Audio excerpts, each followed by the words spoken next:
రాష్ట్రాన్ని దోపిడి నమ్మి ప్రజలందరూ కూడా నీకు ఓటేసి నువ్వేదో ఉద్ధరిస్తావు, కొత్త రాజధాని కాస్త నిలబెడతావేమో అని అనుకుంటే అట్లాంటిది అది మర్చిపోయి ప్రజల్లో దోపిడీ చేసేటువంటి ఒక ప్రభుత్వాన్ని ఇప్పటివరకు చూడాల. ఏ ప్రజలు ఓటేశారో ఆ ప్రజల్లో దోపిడీ చేస్తూ బ్రతుకుతున్నటువంటి ఈయన ఈరోజు రేపు ప్రజలు సమాధానం చెప్పడానికి చాలా సిద్ధంగా ఉన్నారు. వచ్చే ఎలక్షన్స్లో ఎలా ఇంటికి పంపాలా అని చెప్పి ప్రజలు కూడా అదే విధానంలో ఆలోచిస్తూ ఉన్నారు. నువ్వు ఎలా దోచుకోవాలని చెప్పి నువ్వు ఆలోచిస్తావంటే ఎలా ఇంటికి పంపించాలని చెప్పి ప్రజలు కూడా ఆలోచిస్తూనే ఉన్నారు. అందువల్ల ఈరోజు భయం వచ్చింది అతనికి. అతని సర్వేలన్నీ కూడా ఓడిపోతాడనేటువంటి రిపోర్ట్ వస్తూ ఉంది.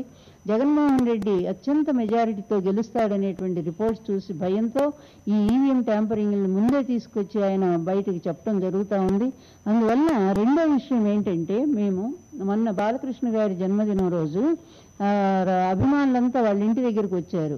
వచ్చి ఒకటే అరుస్తున్నారు, కాబోయే సీఎం అని చెప్పి, సీఎం జిందాబాద్ అని చెప్పి వాళ్ళ అభిమానులు అరుస్తూ ఉన్నారు. అందువల్ల అభిమానుల కోరిక మేరకు మేము కూడా అదే చెప్తా ఉన్నాం. అభిమానుల కోరిక మేరకు ఎలాగ ఇది నీది కాదు, ఇది నందమూరి వాళ్ళది. పార్టీ పెట్టింది నందమూరి తారక రామారావు గారు, పార్టీ వ్యవస్థాపక అధ్యక్షుడు ఆయన.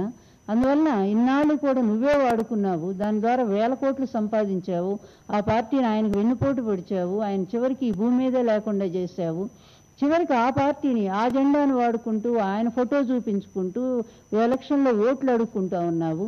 అందువల్ల ఇప్పటికి కూడా నువ్వు ఎన్టీఆర్ పేరు వాడుకోకుండా ఒక్క రోజు కూడా లేవు నువ్వు. నీ బ్రతికే ఈరోజు ఎన్టీఆర్ గారి మీద నడుస్తూ ఉంది, ఆయన పెట్టిన పార్టీ ద్వారా నడుస్తోంది.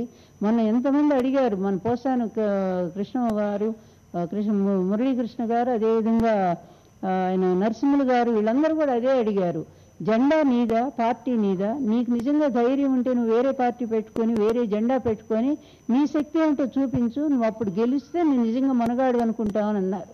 అలాంటిది ఎవరిదో దొంగిలించుకొచ్చి ఈ బ్రతికే ఒక దొంగ, నీ జీవితమే ఈ విధంగా ఇతరులు కాజేసేటమైనటువంటి ఈ అవినీతి విధానంలోనే ఈ విధంగా నీ జీవితం పండిపోతా ఉంది. నీ కొడుకును కూడా అట్లాగే తయారు చేసుకున్నావు నువ్వే కాదు.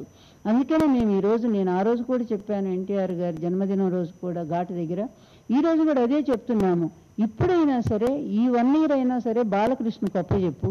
ఆయన అభిమానుల కోరిక మేరకి కనీసం నందమూరి వారికి దక్కిందనే తృప్తి తెలుగు ఎన్టీఆర్ గారిని అభిమానించేటువంటి తెలుగు ప్రజలందరికీ కూడా ఉంటుంది.